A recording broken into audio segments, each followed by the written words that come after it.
Ary took a breath and stepped into the world beyond. There was so much green. A vast sea of plants sprawled before her, 1,000 times larger than the mushrooms Ary had once scaled.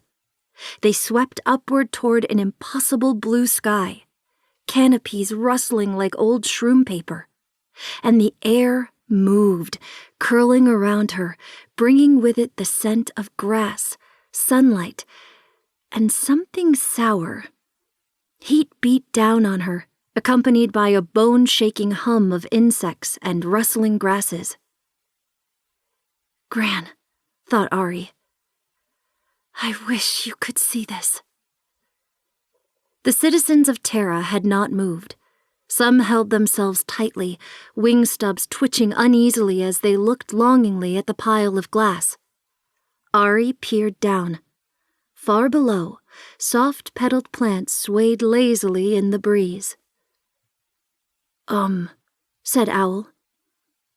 How are we going to get down?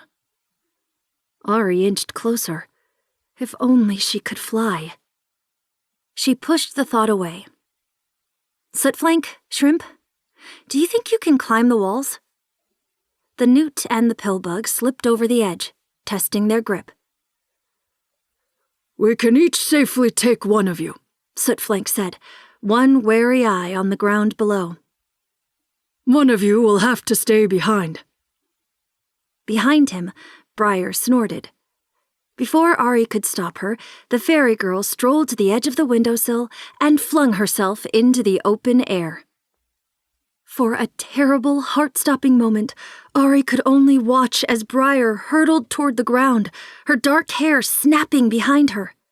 And then, suddenly, Briar straightened. Her wings flared, her body twisted, and she was flying. The air! Briar cried, her voice ringing through the air in clear, delighted peals. It moves! After a lifetime in a windless, dark terrarium, it must have felt like a miracle to fly. Ary's hands drifted to her own shoulder blades. Unlike all the adults in Terra, her wings had not been sliced from her back and ground into fairy dust, but she was flightless all the same. Where Ary's wings ought to have been, only a ghostly skeleton remained. They caught no breeze, stirred no air. Yet in them, Ary felt a phantom ache. Gran had not been the only thing she'd lost when she shattered the terrarium. Show off, Owl muttered. Ary hid her grimace and cupped her hands over her mouth. Briar, what do you see? Briar twirled in the air, gave Ary a thumbs up, and in a brilliant arc shot out and up, until she was only a tiny dot against the endless blue sky. She hovered there for a moment, and then she dropped again, barreling toward them at an impossible speed. At the last second, she slowed and dropped to her feet beside Ary, her wings snapping shut against her back.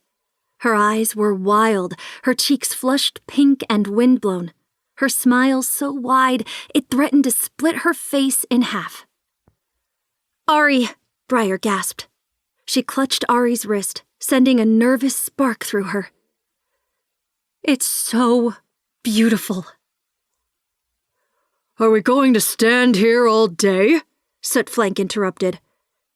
We have no idea what's out there, watching us, and I'd like to find some shelter considering the one we had is now a pile of dust.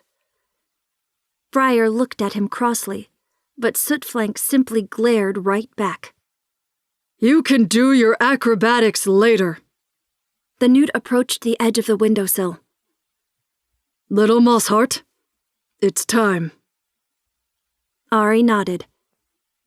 Beside her, Owl clambered on top of Shrimp, clutching the pillbug's shell tightly as he eased them over the edge of the windowsill. Briar flipped back into the air and made it a point to float upside down with her tongue poking out at Sootflank before she vanished. Then it was only Sootflank, Ary, and Mama. Mama put a